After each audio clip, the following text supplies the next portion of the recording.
तो आज बात करते हैं हम फसंतिया की। आप लोगों ने वीडियो देखा ही होगा फसंतिया का, क्योंकि दादाजी की जो तबीयत है वो बहुत ज़्यादा ख़राब हो चुकी है और दादाजी का शरीर अब ठंडा पड़ने लग गया है। ठीक है, और दादाजी का जो इलाज है वो घर में बुलाकर डॉक्टरों से करवाया जा रहा है, जो कि अड़ोस पड़ोस के जो डॉक्टर हैं, मतलब जो गाँव के डॉक्टर हैं। दादाजी की ये जो कंडीशन इतनी बुरी हुई है तो क्या उन्हें हॉस्पिटल में नहीं लेके जाना चाहिए? हॉस्पिटल में लेके जाना चाहिए ना, उनका ट्रीटमेंट होना चाहिए। लेकिन ये वही दवाइयाँ जो है वापस में रिपीट कर के दादाजी की कंडीशन इतनी बुरी हो गई है कि दादाजी का जो शरीर है वो ठंडा पड़ने लग गया है। दादाजी के हाथ पैर ज़रूरत से ज़्यादा काँप रहे हैं और मतलब दादाजी कहने का मतलब ये है कि बहुत ज़्यादा उनकी स्थिति ख़राब है। ठीक है, लेकिन ये फसंतिया कल अपने ब्लॉग में क्या बोल रही थी कि अगर 5-6 साल पहले दादाजी का इलाज करवा दिया होता तो आज उसकी ये नौबत ना आती। तो इसका मतलब साफ है कि ये टोल्ड जो मारा गया है वो अनीता जी के लिए मारा गया है। ठीक है, कि अनीता जी इतना पैसा है उनके पास और जैसे कि वो इलाज करा सकती थी। ठीक है ना, तो इलाज उन्होंने कराया नहीं, इसीलिए दादाजी की इतनी तबीयत ख़राब हो गई। तो ये कहीं ना कहीं अनीता जी को प्रोवोक करने की बातें करती रहती है और इसकी शुरू से ही आदत है कि अनीता जी को ही टारगेट करती है। और सबसे बड़ी बात यह है कि आज इसको अभी यही याद आ रहा है, जब अम्मा जी की तबीयत ख़राब थी तो अम्मा जी की तो सेवा करने जाती थी नहीं, ये अम्मा जी को कैसे बाहर कर देती थी कि कोई ज़रूरत नहीं कमरे में आने की। शर्त क्या रखी, या तो हम करो इनका लेके जाओ यहाँ से, नहीं तो इस कमरे में आने की ज़रूरत नहीं है। तो इस तरह की नौटंकियाँ इन्होंने बहुत पहले की हैं और ये किस नेचर की लेडी है ये हम सब जानते हैं। और कोई दादाजी का कोई ख्याल वगैरह नहीं रखा गया। उनका जो ये कंडीशन है ये सिर्फ कहते हैं ना एक लापरवाही की वजह से उनकी आज ये हालत हो गई है। और मुझे लगता है ये दादाजी अगर यही अनीता जी के पास होते तो आज उनकी हालत ऐसी ना होती, उनकी हालत कई गुना अच्छी होती।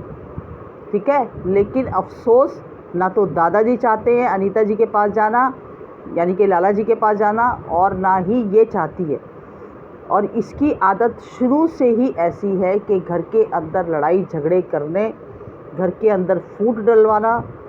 और अब आप देख ही सकते हो कि जो लेडी इतना बड़ा इल्ज़ाम लगा सकती है अपने जेठ पर और उनके बच्चों पर, तो आप सोच लो कि वो किस हद तक गिर सकती है।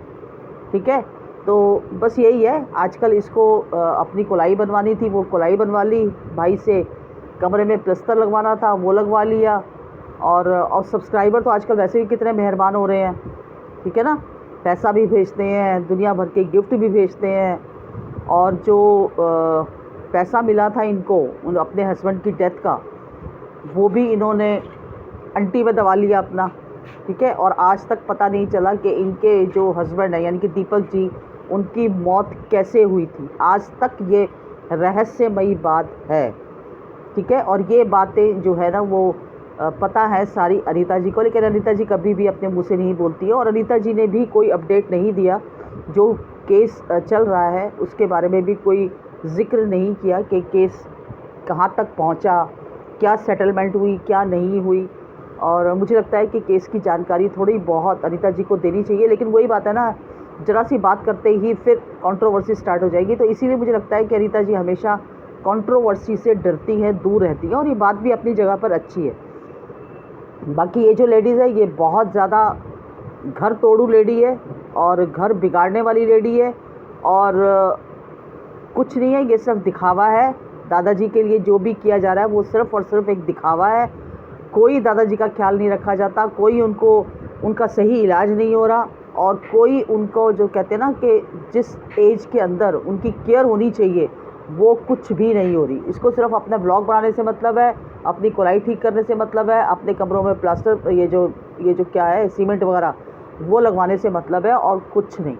आप लोगों की क्या राय है, प्लीज़ आप लोग भी कमेंट सेक्शन में लिखिए। और अब अनीता जी की वीडियोस ऐसे ही आती रहेंगी। कि मेरा न्यू चैनल है, प्लीज़ मेरे चैनल को सब्सक्राइब कीजिए, लाइक कीजिए और शेयर कीजिए। मिलती हूँ अगली वीडियो में एक नए टॉपिक के साथ, तब तक के लिए बाय बाय।